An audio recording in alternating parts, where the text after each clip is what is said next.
Yo, we're almost ready to get going here. Yeah. It's almost that time, man. It's almost that time, Noel. What you think, man? It's almost time to go live here. Great show today. Great show. Look who I got here. He's here in the studio, man. Let's get the chat going. Let's see. Anybody, whoever's here, man, let us know where you're from. Let's get the chat. Chat is live. All right, let's get started. All right. Trillions of dollars of wealth is being transferred. This is the greatest wealth transfer in human history. It's happening right now, right? We're having the wealthiest generation, the baby boomers. 10,000 baby boomers every day reach the age of 65. And they are the wealthiest generation by far. And they transfer down their wealth in terms of inheritance, collectibles, cash, real estate, and maybe even some older people that were into cryptocurrency. And this stuff is all being transferred down. On top of that, we have rapid inflation. We have the greatest amount of dollars being printed in the history of the United States. 40% of all United States dollars were printed in an 18-month period between 2020 and 2021. I think it was $7 trillion have been added to the U.S. economy. And so what's happening is the dollar is becoming worthless. It's becoming useless. Cash is trash, as a lot of people say. And savers, people that are trying to save, they're getting literally eroded and skinned alive by inflation. The poorest people, the middle class, are the ones that suffer the most. Now, what we really need to do in a case like this, times like this, is we need to park our get rid of cash, convert cash into assets, right? Assets like tangible assets. I'm not talking about paper. I'm not talking about the stock market. I'm not talking about something that can disappear, right? If the power goes off, the grid goes off, power goes and S hits the fan, right? Stock market's gone. That's just a blip on the screen. What's going to be left is real, tangible assets. So real estate will still be valuable no matter what it's traded for, whether it's for dollars, whether it's for cryptocurrency, whether it's for head of cattle, right? So we need to really pay attention to the getting on the right side of what's happening right now. Something's happening right now in the economy as a whole that we haven't seen before. I mean, a lot of the big thinkers, the biggest thinkers and biggest thought leaders, a lot of the smartest people that have been able to predict things in the future, guys like Ray Dalio of Bridgewater Capital, Robert Kiyosaki, said this isn't like a recession like any other that we're headed for and that we're coming to. So what do we do to protect ourselves, protect our family, right? Is that we need to position ourselves accordingly with what's coming for all of us. Inflation is literally, if you understood, I'm reading this book now. I recommend anybody that has time. It's a really long and heady book. It's called The Creature from Jekyll Island. And it breaks down about the Federal Reserve and the debasement of the US dollar. And we're headed for some pretty scary things potentially. So I don't want to be too doomsday about this. You know, this is live for our Facebook and YouTube audience. And so let's lighten the load a little bit. And we're going to talk today. It's going to be a little quick live. It's going to be short. But I've had several people from this group book calls with me this week. Noel also.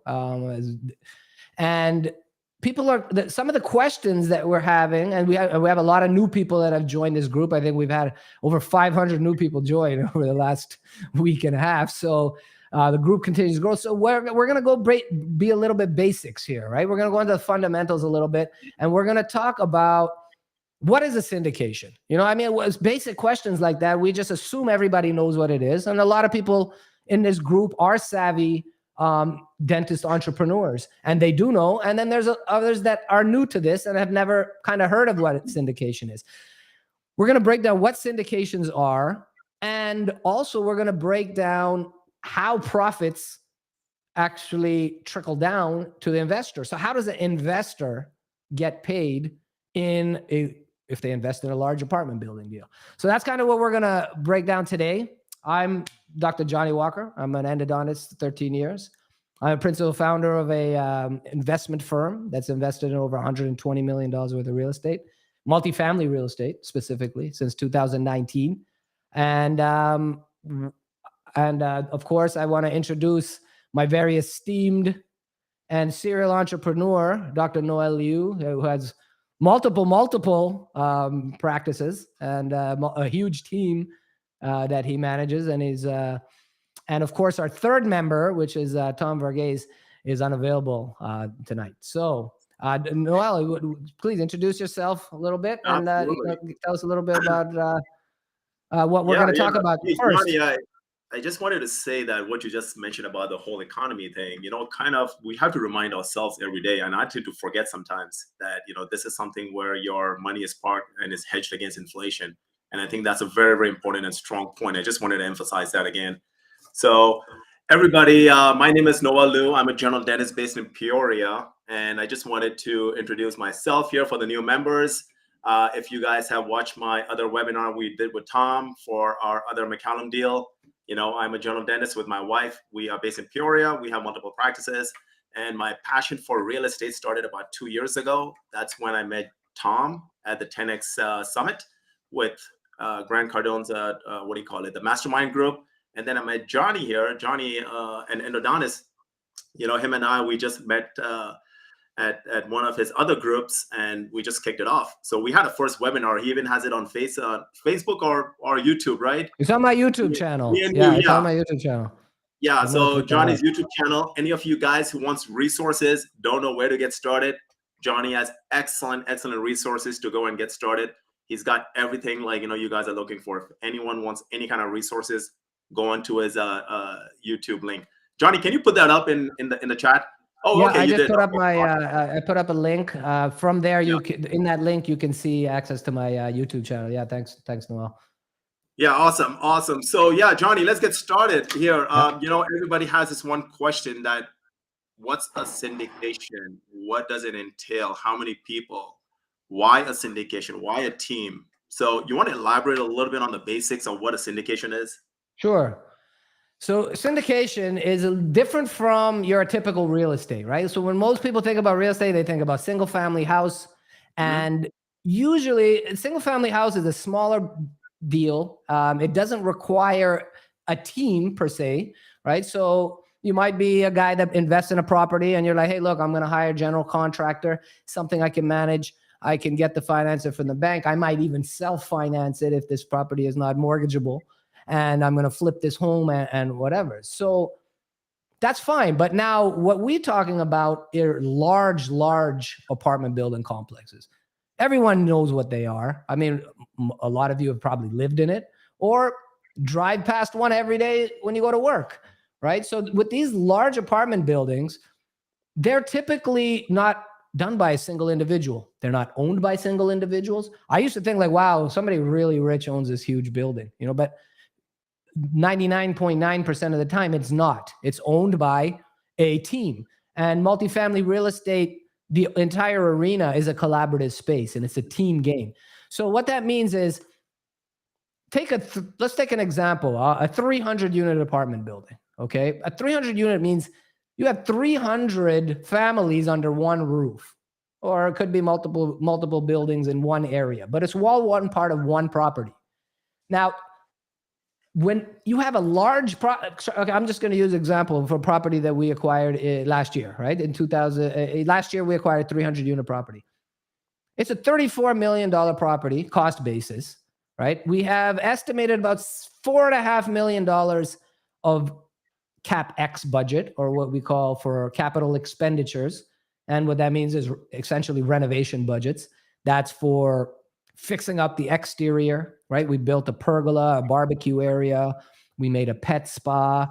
And then it also includes renovating the interior of apartment units. Hey, look, we're going to put new kitchen, flooring, backsplash, et cetera, paint, right? So that budget, that money. So now when you add all that up, it's $40 million. Very few. And then if you need to put down 25% or 30%, you're looking at $15 million, right? So majority of people don't have $15 million to put down. So $15 million is the capital required, right? The other 25 million is going to be through debt from a lender. So that's one part of it. Now, if we can raise the amount of people that it requires to raise that capital could be 5 individual investors that put $3 million each, or it could be 500 people that put $30,000 each. In the syndication, it doesn't really matter the number of people, because usually those people that are investing in this deal are limited partners, right? They're limited, their liability, their involvement is all limited to their capital invested. Yeah. Their risk is limited to the capital invested, and their amount of active participation is also limited to that investment. Now, who is actually going to do the work? Now, this is what's special and different about a syndication versus a single family house. Mm-hmm. The team, whether it's one person or 5 people, or it's a whole team of 60 people, that team is going to execute the business plan. They're going to locate a property that needs work, that we can buy at a price that is well below what it's potentially worth. And then we know that the rent, okay, so now this is the second part of it. We do the research. We're getting $800 a month per unit on average. But we know in that market, in that neighborhood, from apartment building across the street, that they're getting $1,000 a month. Okay, so that means that if we renovate the units, we can take our units from getting an average of $800 to $1,000. So we get a $200 arbitrage, right? We get a $200 upside by renovating units. $200 times 300 units times 12 months is how much we're generating new income. Now, that execution of that business plan, acquiring the property, getting the loan financing, negotiating the terms in the loans, actually running the property, managing 300 tenants, collecting rents, managing service requests, toilets, fixing broken toilets, termite damage, right? All the things that require time. Toilets, termites, tenants, time. All of those things are under the purview of the team running it. And that's often called the general partnership or the sponsorship team. That team is what handles everything from A to Z. Renovating the units, managing it, and then even getting the tax statements, K-1 statements that go to investors, all the way up to disposition of the asset, whether it's refinancing the property and selling the property. So that is all done by the general partnership team. The limited partners are the guys that bring the capital. And that is a very important arm in multifamily real estate, because if you have a deal and you have a team that can execute, but you don't have the $15 million to put down, then that's nothing more than a dream, right? So that's where capital, that's just a guy with a dream. The capital is what makes that dream come true. The capital is the engine, the steam engine that pulls the train. So that's where the limited partners come in, right? And that's how the partners can get involved in a large apartment building deal. So, hey, Jonny. Limited partners and general partners. General partner does the deal, implements the business plan. Limited partner provides the capital and gets a percentage of the profits. Hey, Jonny, just wanted to add to, like, in many cases, even the general partners, they're putting up quite a lot of capital up front. You know, like in terms of the legal, the financial, the due diligence. So yeah, all that stuff under the contract. So, I mean, those are pretty heavy duty numbers that goes up. Yeah. So I mean, let's talk about that. I mean, okay, so this is another kind of common question is people like, well, these general partner, they don't have, they come up with this deal and then they don't have any money in it. And well, that should never be the case. First of all, when these guys go looking for deals, right? When they lock down a deal, they're putting earnest money down. Could be 5%, could be 10%. So if you're buying a $300 million building, and even 1% of that, a $30 million building, even 1% of that's $300,000. So sometimes you're putting $600,000 down as earnest money. Even maybe usually not that much, but if it's a larger property, but you're putting substantial amount of capital down, $100,000, $200,000 down. And then you are getting attorneys, on retainer, start working on the due diligence. You're outlaying cash. These sponsors, general partners, are outlaying cash right from the beginning. Time, money, energy, all of that. And that's how they earn a percentage of the profits. That's the sweat equity involved. And they involve the cash. The other thing, we require for us when we invest that a sponsorship team or general partner has to put down at least 5 to 10% of the entire capital stack that's required, the equity that's required for that deal. So if in the example we were talking about, we need to raise $15 million to buy a $40 million total cost asset, 15 million means that sponsorship team needs to come up with between $750,000 and $1.5 million minimum. That's net of their acquisition fees. So so there is capital outlaid. There is skin in the game. At least there should be with these sponsors. I mean, if there is a sponsor that's not putting any money in the deal, I wouldn't do it. I mean, I need to know that these guys have money to lose also. Otherwise, if the deal's not working out, they're like, you know what? I'm not going to make any money on this deal anyway, so I'm just going to let it go and I'm going to go work on the next deal. No recourse. There's no real reason for them to stick around if they know the deal's a loser. Why should they spend more time and energy on it? Right? So there's no incentive for them. So there should always be skin in the game from a sponsor or a general partnership. Right? So, but Noel, let's talk a little bit more. We were going to talk about how the profit split, right? Like how does it work for the share of profits? Some deals have like 20, 25, 80, 20. Some have 75, 25, 70, 30. And then, there's this slightly, if you could just like briefly touch the waterfall as well, that'd be great for some of the investors. So can you explain like what is a split? Like, what do you mean by when you have that numbers? Sure. So typically, so let's just say on an average, the way that it works with these multifamily real estate deal, the general partner is doing the work. For their work, we are going to pay them 25 to 30% of the entire profit. Whatever profit there is in that deal, 25% of the profit is going to go to the general partnership for doing all of the work. 25 to 30% on average. Could be more, could be less, depending on the deal. But that's a typical number. And 70 to 75% of the profits goes to the investors, the limited partners. For me, I've been on both sides. I've been an active investor. I've been a passive investor. The active investor, they say you have the potential to make more money, but maybe that's true, but you also are spending more time, right? You're putting your name on the line if you're signing recourse debt. A lot of these smaller properties, you have to sign as a personal guarantor. With these multifamily real estate, these are non-recourse loans. So there is no personal liability for the loans. Even as a limited partner, it doesn't matter because you have no liability for the loan regardless.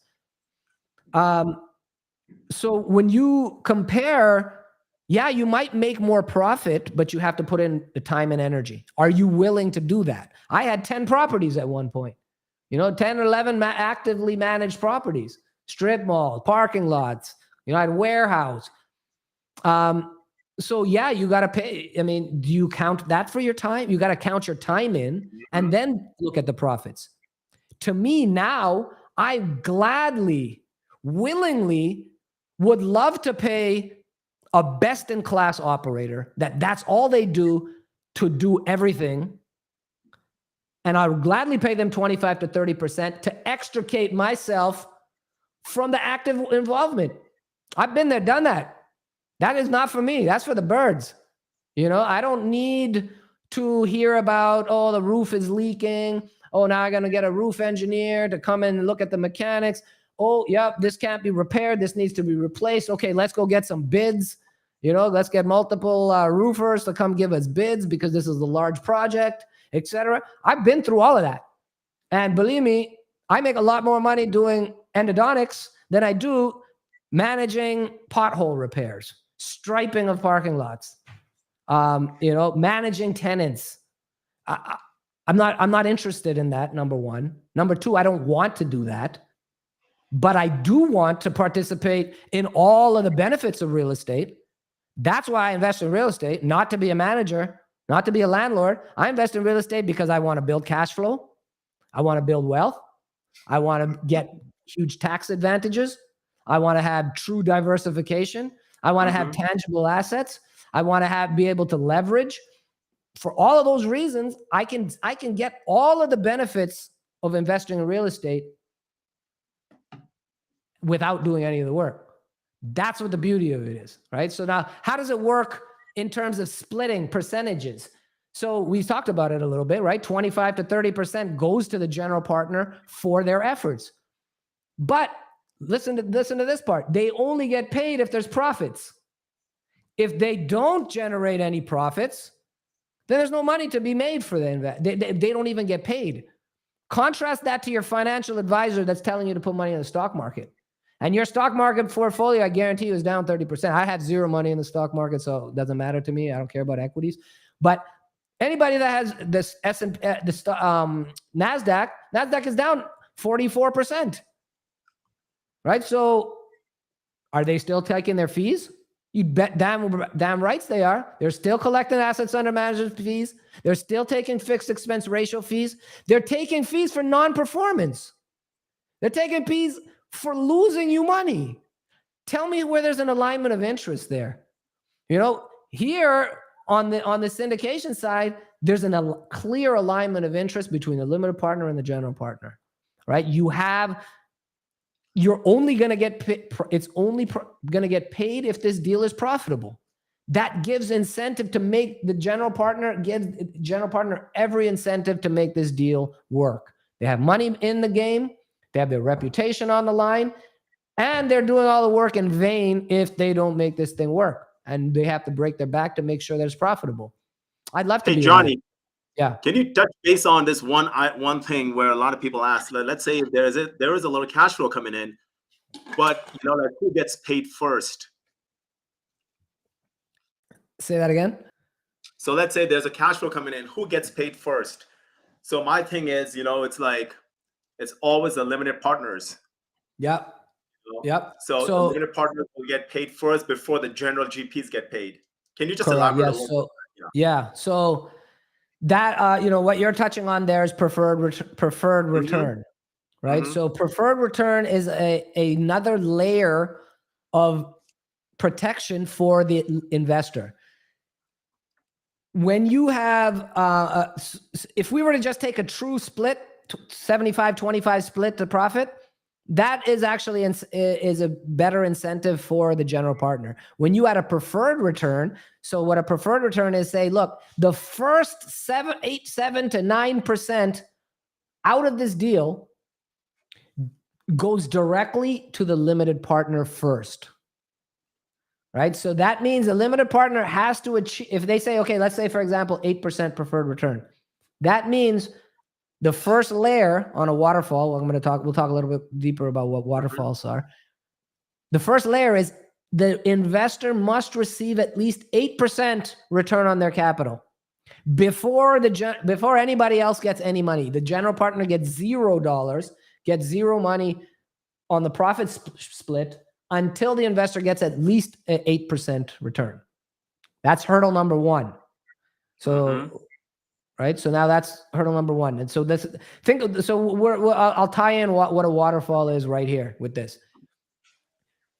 think of the top of a waterfall. That's where all the profits are. All the profits flow out of this property. We buy it at a certain amount of money. We renovate it. We execute the business plan. There's inflation. Rents go up. We sell it at a new valuation. We make a big profit. Now the profit is here at the top of the waterfall, about to flow down. The first hurdle that it reaches, that there's a bucket. It has to fill that bucket first. That first bucket is investors has to get 8% return. So if you invest $100,000 and it's 4-year exit, you have to receive at least $8,000 per year. 8,000 times 4 is $32,000. You have to receive $32,000 first. Once you've received that $32,000, that first bucket is full and any remaining profits flows down the waterfall. Now the rest of that money, the first place that it goes is return of investor capital, right? So this is also before the general partner gets a penny, the investors have to get all of their money back, invested capital back. So now if you've got $32,000 as your preferred return, now you get back your $100,000 that you invested. That's your return of capital. The initial $32,000 is return on capital. It's a profit. The next $100,000 is return of capital. That's your invested dollars. And then now the second bucket is full. Any remaining profits flows again down to the next bucket. The next bucket, to keep this as a simple waterfall, you can have multiple splits after this, is any remaining money is now split 70-30 to 70% goes to the investor, 30% goes to the general partner. So now the money will go to the general. This is where finally the general partner gets paid. You see the alignment of interest? The general partner doesn't get paid until the investor gets a preferred return. They've got the return of capital. And then, only then, that the rest of the money is split, still heavily favored towards the limited partner and 25% for the general partner for executing the business plan. Now, like I said, once I learned about this syndication, this passive investing, and I already know how to do the active side of it. I've been doing this. I've been doing this for 15 years now. I understand real estate very well. And I also know that I don't want to do that work. I understand what needs to be done. I know if it's getting done, right? And I know that if it's a team that's best in class, that's getting the job done, I'm happy to do that. They can do the job better than I could anyway. They can do it for cheaper. They can get better interest rates and with banks than me. If they're a company that has 2,000 units, they can go and get loan terms that I can't get. They can get insurance quotes that I can't get. They can manage. If they have their own management company, they can just throw it into their own portfolio management. I got to go get a third-party property management, right? I got to go get hire general contractors to go and fix the property where they got in-house staff that does it, that they pay by the hour. I'm doing third-party GCs and I'm at the mercy of them. No standardization of quality. If I got different GCs renovating different units, one might be renovated nicely, the other one is sloppy, right? There's no standardization of quality care. And then the timeliness. I can't get these. If you have a company that can bang out, they can renovate 30 to 40 units a month versus us, hey, they can renovate 300 units in 2.5 years. It might take us 5 years to renovate 300 units. Carrying costs of money, carrying costs of capital, carrying costs of equity, right? The profits all get affected by the time. So it makes all the sense in the world, especially if we're high income earning doctors. We don't need to go and do all the hardest part. Everybody knows that real estate has made more millionaires than any other business out there. Point blank period. There's more millionaires in real estate than any other asset, any other business out there. Everybody would love to get invested in it, but they don't have the time or the knowledge or the capacity to go do it. So they don't do it. But here's a way that you can do it. You know, this really became popular only after 2012, after the Jobs Act under the Obama administration, which outlined exemptions for real estate. And it also defined what an accredited investor was, so that now all of a sudden doctors and dentists are now open to this world of private offerings that before only the ultra wealthy had access to in country clubs. Right now, all of a sudden, the tables are shifting, the power's in our hands to do it. So unless you just love real estate and you love the deals and doing it, this is the way that you should get started. People think, well, I should get started with like a single family house or a duplex, and so I can learn about it and start small. I mean, investing in multifamily and these syndications, this is a way that you can skip that step. You don't need, there's no real reason that you need to. There's no real reason that you need to start with a single family house. You can jump to investing in large institutional class apartment buildings, 300-400 units. Let me touch base on this here. That's a great point you got up. So a lot of people, they want to get their own real estate is because they want to be the owner. They want to be like, have it on the PFS statement. They want to be saying like, hey, they have that deed and they have it in the hand. So when we invest as a limited partner, right, just explain like, they are still part owners of the deal, correct? Yeah. So, and that's a departure from like a REIT. People come like, oh, I invest in real estate because I'm in a REIT. No, you're not investing in real estate when you're in a REIT. You're investing in a holding company that owns real estate. So you don't actually own any real estate in a REIT. With the syndication, you are actually own real estate, right? You are owner, shareholder of the company that owns the real estate. So you physically own real estate when you invest in syndications. You are literally, there's no difference when you're investing in a syndication as a limited partner in terms of treatment. You get all the advantages of investing, including ownership. Yeah. All the ownerships. So my case is when I'm in a syndication, my thing is when I'm owning part of the deal. So let's say if I put $100,000 in, let's say a $10 million property, if you take that value of that property and you put that 100K, whatever the percentage is, it's like 0.01 or something like that. So I'm part owner of that big piece of that big pie. Now, as a limited partner, I'm not going to be like having any say. I'm not going to be able to choose what kind of doors, what kind of colors, and that's all on the asset management team. But at least I still know I'm reaping all the benefits from being in a syndication. Yeah, so it comes down to really what are you after, right? I mean, if you want to be involved with picking the cabinet, picking the colors for the paint, picking the faucets and the cabinet doors, and this is the type of thing that you like to do, then that's a different story, and what we're talking about today is not meant for you, and this isn't meant for everybody. I mean, I think it is, but I mean, even if you're an active investor, I think it's still good to have a bunch of passive investments also. I mean, I have both. Yeah,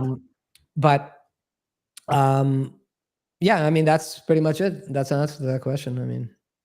Yeah, perfect. So the other thing too was many people are still kind of confused about when, when